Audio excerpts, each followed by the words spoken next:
Hi, Seco Station! It's a beautiful Monday morning and we have new student, a graduate of La Union National High School, City of San Fernando, Province of La Union, and the name of, pangalan natin? Marklen Dulay. Marklen Dulay of Barangay Cabaruan, right? Yes. City of San Fernando. Bakit Marklen, sa dami-dami ng kurso, bakit BSIT ang in-enroll mo sa Secosan? Dahil in demand ang course na to at madaling i-upload at malaki rin ang sahod. In demand ang kursong BSIT at madaling i-abroad at malaki ang sahod. Very good, nice choice. Bakit sa dami-dami naman ng school, bakit sa SICOs at colleges ka nag-enroll? Siyempre, dyan dito.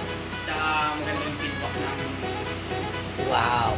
Kung hindi nyo po na itatanong, si Marklen Dulay po ay miyembro ko po ng Confederation of Ilocano Association Incorporated sa Mang Ilocano at ako po ang kanilang consultant advisor sa The Magical Kids na isang grupo ng kabataan sa Barangay Cabaruan.